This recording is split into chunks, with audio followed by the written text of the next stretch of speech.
Duggar family concerning allegations about a grandfather. It is written without direct sources or anchors to preserve your requested format.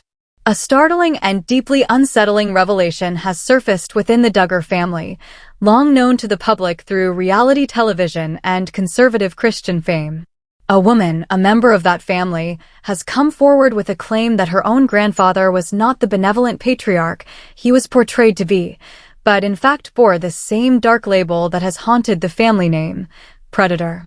This bombshell has created shockwaves, recontextualizing decades of secrecy, silence, reputations held up by faith and family, and the boundaries of what could be spoken or concealed behind closed doors.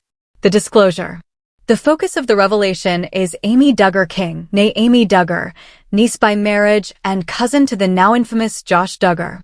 In her forthcoming memoir, she describes how she grew up under rules that she could never be alone with her grandfather, Jimmy Lee Duggar. For years, no clear explanation was given. She says she asked her mother and grandmother repeatedly, but the answers were always vague or deflected. Only after the grandfather's death was she informed of the truth, that he was a predator, a term Amy now uses to describe his behavior. She says that her mother sat with her and revealed this long-held secret, and that alone brought an emotional, painful bond of shared acknowledgement between them. The truth, once concealed for decades, had finally emerged. Amy recounts in her narrative that from childhood, she noticed the peculiar boundaries. Her grandfather would never take her to school, never ride in the car with her alone, never sit and watch a movie with her, never go on the trampoline with her. She sensed something was off, but lacked knowledge or power to name it. Meanwhile, her grandmother would lock her bedroom door every night and her mother would check on her, measures that now strike her, in hindsight, as shields guarding a young girl from a perceived threat. As she grappled with the revelation, Amy has confessed that part of her reaction was that she realized how close she might have been to being a victim herself. The generational and familial proximity of abuse, the possibility of unspoken wrongs within her own lineage, shook her worldview. The larger context, Josh Duggar's legacy. This revelation cannot be fully understood outside the backdrop of the Duggar family's public legacy. Josh Duggar, the eldest son of Jim Bob and Michelle Duggar, became the epicenter of scandal in 2015 when it emerged that he had molested underage siblings and faced allegations of possessing child pornography. He was later convicted and is serving a prison sentence.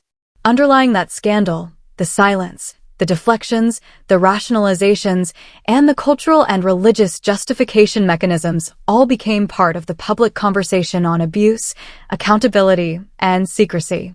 In light of that, Amy's confession, that a grandfather was also a predator, now raises complex questions. Did some of the patterns of secrecy, silence, protection, and boundary guarding originate earlier with an older generation? Do the measures taken to shield Amy from her grandfather hint at knowledge or suspicions held by the older generation? Did some of the dysfunctions that erupted in Josh's behavior find roots deeper in the family than publicly known? Critics have pointed out the possibility that the powerful veneer of religious authority and moral certainty that the Duggars maintained might have helped mask, suppress, or excuse serious wrongdoing for generations. The notion is that problems hidden in one era can ripple forward, influencing behaviors, justifications, and systems in later eras. Amy's confrontation and further reckoning. Amy has also shared another chilling moment. She once confronted Josh about his misconduct toward his sisters. She asked him why he never harmed her. His response, she says, was a creepy smile and a claim that he knew better than to hurt her. That interaction left her shaken, illustrating the ways in which even within the same family, trust, safety, and truth can fracture.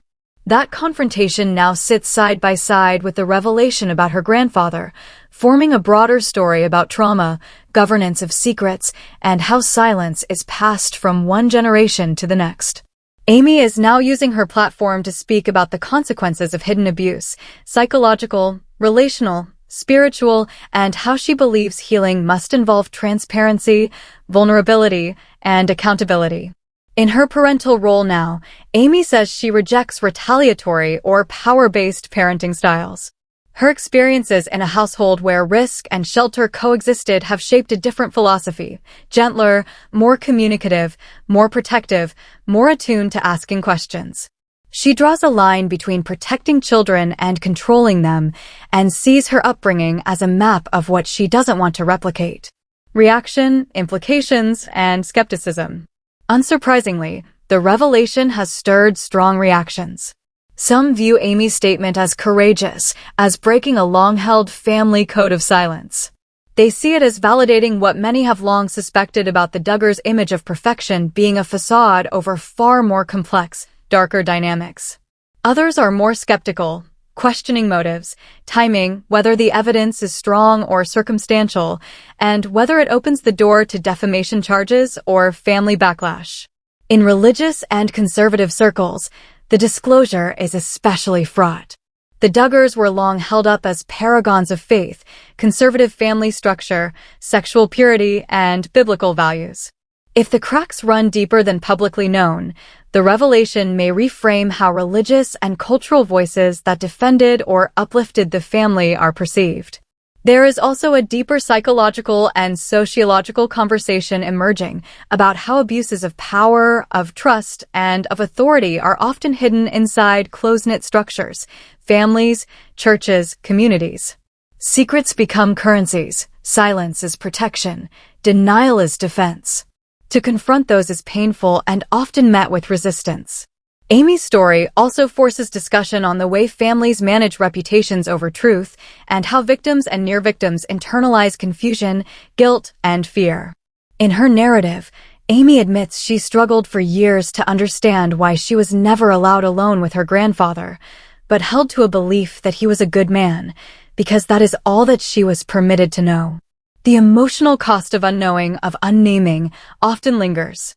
What is known and what is not? Crucially, Amy's claim is not supported by criminal charges or public investigations, at least not yet. The revelation is personal, retrospective, and is mediated through her memory and family dynamics.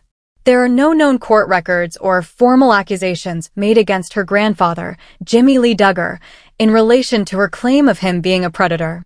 That means the claim stands in the domain of private confession rather than public adjudication. Some have raised questions such as, did anyone else ever report wrongdoing by him? Were there whispers or suspicions in the community? Was any church or family elder aware, and did they intervene? Were there known patterns of behavior beyond what Amy experienced? For now, those remain unknown in the public domain.